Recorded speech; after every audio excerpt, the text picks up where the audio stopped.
And welcome back to the Wrap. 2016 presidential hopeful Lindsey Graham has been a tough sell to a war-weary American public. He says the U.S. should never give up its presence in the Middle East. I think you have to be involved in the Mideast militarily, politically, economically. If you're not, you're making a huge mistake. If we'd left Germany and Japan after a certain period of time, only God knows what would have happened. Here's what I'm telling the American people. It's not the day we leave that matters, it's what we leave behind. I don't see this ending in my lifetime. Now, that approach is the polar opposite of 2016 rival Rand Paul, who's pushed for a more isolationist policy. So, how's this going to play with the American public? Is Lindsey Graham right? Does it make sense to have a U.S. presence in the Middle East permanently like we do in Germany and Japan, Mr. Unger? You know, things that Lindsey Graham says that I often disagree with. This is not a crazy thing to say. There are some distinctions, however, that I think you have to acknowledge. Where we've left big troop collections, like in South Korea parallel, right? Or in Europe, they're in friendly countries. None of these countries where we would leave troops behind are particularly friendly towards us. Kuwait, perhaps? Kuwait, perhaps. I mean, you could probably find places to station them. How about Iraq? But Right, Iraq it is could've been not. friendly. Do you really? An elected government. Do you really perceive Iraq as a friendly country? In 2010, when we left Iraq with an elected government supervised by the United Nations that was pro-Western by necessity, it was absolutely a friendly government, and we could have negotiated a SOFA. I agree with you. We could have, and I don't have an allergic reaction to your argument. I really don't. But look at this over time. It's just not the same situation as the South Korea, where we could actually expect to leave troops in Iraq for 50 years. Well, I think it really doesn't matter, honestly. I'm sorry. Real quick, just to make a quick point.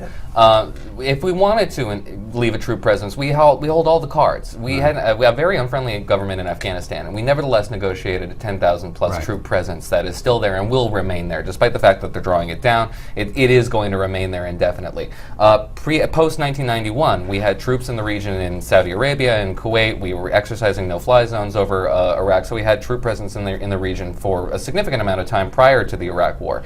This is really a status quo to have American troops in the region, and what we have now is not. But you're right. I'm sorry. No. But you're right. But the difference that I see is whenever we do have troops in Saudi Arabia is a great example. Yeah, they're theoretically a friendly government, but they get very fidgety when we have troops there because they don't really want us there. So can we push it? Yes, we can. You're right. We have the cards to do that.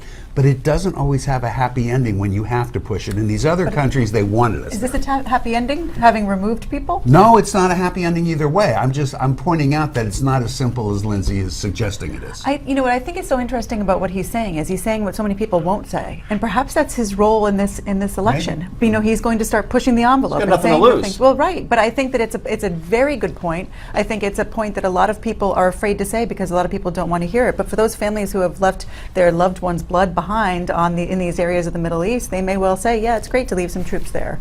Well, we'll have to move on from that discussion, but talk about somebody who is involved in the Iraq war decisions. Both people actually have been involved with the Iraq war since 2003.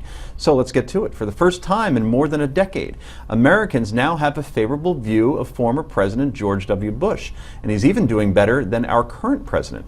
Take a look at this. This is CNN, ORC. George W. Bush, favorable, 57%, unfavorable, 43%. Barack Obama, 49 and 49. So, what do you make of these numbers? Does time heal all wounds, Mr. Unger? Absolutely. I make nothing of it. It's not at all surprising. The only surprise would be if you were surprised. Look, I always love to talk about Harry Truman, who left office with the lowest popularity numbers in the history of the American presidency. Why was that? Why was that? Korean War? It was the Korean. It was a number of things. Korean War was among them. You look at all of the lists today, be they among the general population or even among the scholars, he's always in the top 10 lists. It's because Truman was such a good book.